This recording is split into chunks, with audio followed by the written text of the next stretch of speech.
It is so sad that technical difficulties have become the norm in the video game industry. Games launch buggy and broken, and developers don't seem to care. And a big problem is Unreal Engine 5. A big problem is developers not being talented at their jobs. And now we're finding out that Silent Hill F is the next game that's releasing that has major issues. I have a few different things to show off, but before I get into the topic, if you enjoy the content I create, check out the links in the description, join the community in my live streams, and consider supporting through Patreon or YouTube memberships. Now, we have seen so many games release in such bad states, and it is so sad to see because some titles we get really excited for, like Snake Eater, for example. It was a really good game, but it launched with issues. Silent Hill F is a title that a lot of people are really excited for, but it also has technical problems, and we see this happen so often, and companies just really don't care. I get that they have to meet certain deadlines, but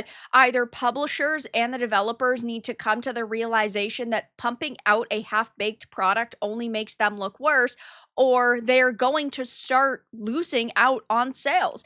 I know that we all want new games to constantly be coming out, right? We see so many games that are so exciting and that we are basically begging studios for, but at the same time, it is not worth launching your game fast if it is going to launch and it is going to face major backlash. And that is what has happened consistently, which is good that people are fighting back and people are voicing their opinions. But really amazing games are often now bogged down by performance issues, and I hate seeing that happen. And yes, Silent Hill is the next game to face problems. So, it says ahead of Silent Hill F's launch in the coming days, the preliminary technical analysis of the survival horror game suggests PS5 Pro users have reason to be concerned. This adds Silent Hill F to the substantial list of third-party games that aren't optimized all that well for PS5 Pro.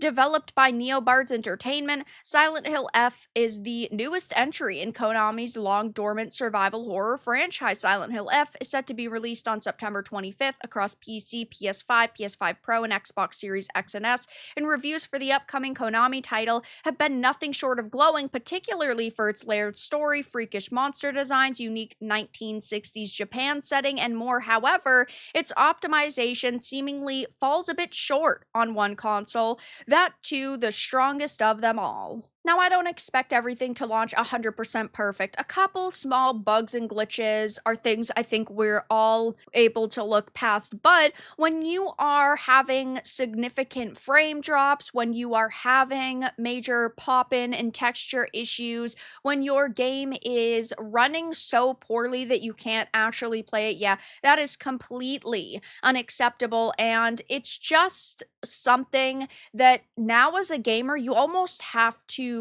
be accepting of, that oh, you might buy a full priced game and it might not run for a couple weeks until the developers put out patches, which is just horrendous. It says a recent technical analysis from Digital Foundry reveals that unlike PS5 players who have the option of selecting between quality and performance modes in F, PS5 Pro users have no option but to play in a soul enhanced mode that blends the two, and its PSSR AI upscaling is always active in this mode, and though it helps it stick to the 60 FPS target and largely deliver sharper visuals, there are some glaring issues here, namely shimmering grass, noisy shadows, and flickering reflections. And if you take over to X, there are also people saying it doesn't even run well on PC either, that it also has some pretty big frame drops, which is just such an insult. Companies view us as walking wallets, and they have absolutely no respect for us at all whatsoever.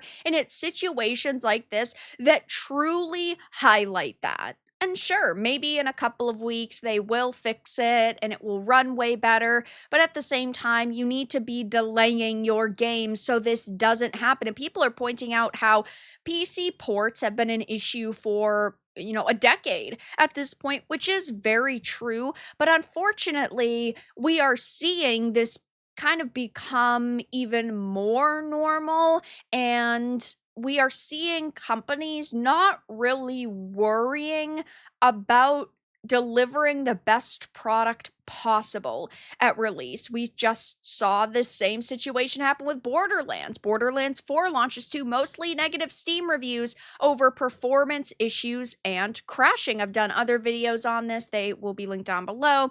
But Borderlands 4 finally arrived, but for some, the big occasion hadn't quite gone to plan. Before launch, there were a lot of concerns regarding its potential performance, especially on PC. Randy Pitchford claimed it would be unplayable on anything below minimum specs, and a promo video on Conan O'Brien's Clueless Gamer series that featured the game crashing didn't do much to alleviate fears. In just a few hours after release, it had already managed to hit mostly negative reviews on Steam, with the vast majority of them complaining about performance issues. It was already being described as a stutter-ridden mess, while there are plenty of reviews that also complain about frequent crashing. Maybe that Conan O'Brien promo video wasn't scripted after all. And there were even a lot of positive reviews that were mentioning there were problems with optimization. And now, days and days later, it isn't still in a positive range. It is sitting at mixed, leaning negative, which is not a good look. Then we had Metal Gear Solid Delta Snake Eater. Players faced performance issues on PC,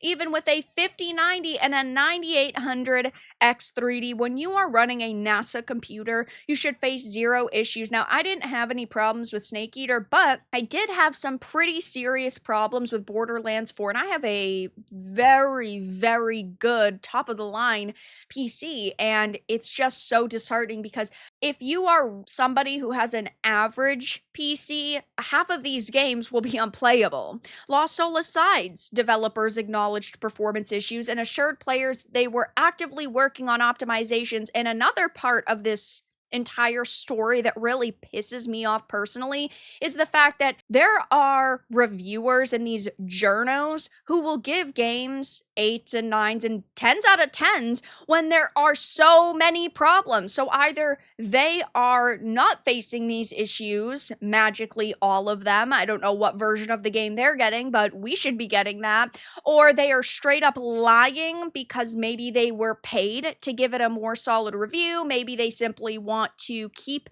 their position in this industry so they don't become completely irrelevant. Either way, we are talking about journos who will give games glowing scores, near flawless ones, but then gamers get their hands on a title and maybe the gameplay and the environments and the atmospheres are all amazing. But yes, technical problems should bring your score down, and you can edit your score going forward. They could put up another article in a month saying, by the way, they fixed the game and now this is my score that I would personally give it at this point in time. But they don't even acknowledge technical issues, which is why we don't trust them. And then they sit here and go, you guys need to respect us more. Why would we respect liars and frauds and hacks? And this is going to continue to happen unless the DEI hires in the industry get fired. Studios need to be hiring people who actually know how to use Unreal Engine, who know how to do their job, and who are talented.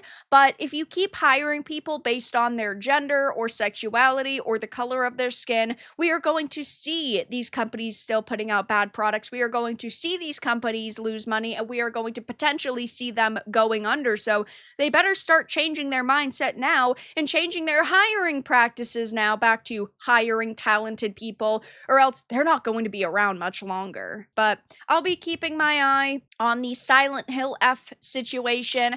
It, of course, is very disheartening, and AAA developers don't give a fuck about us. They view us as walking wallets. They do not care about delivering high-quality entertainment anymore, and while a lot of people were really excited for this game, never pre-order. Wait until a title comes out. You've watched your favorite content creators play it. You've seen reviews from trusted sources, because this is just the norm in the industry. But that's all that I really had to discuss in this video. Let everyone know your thoughts in the comments below. If you found this important and informative, make sure to give it a like, and if you didn't, give it a dislike. I appreciate your support either way, but I'll talk to you all again in the next video really soon.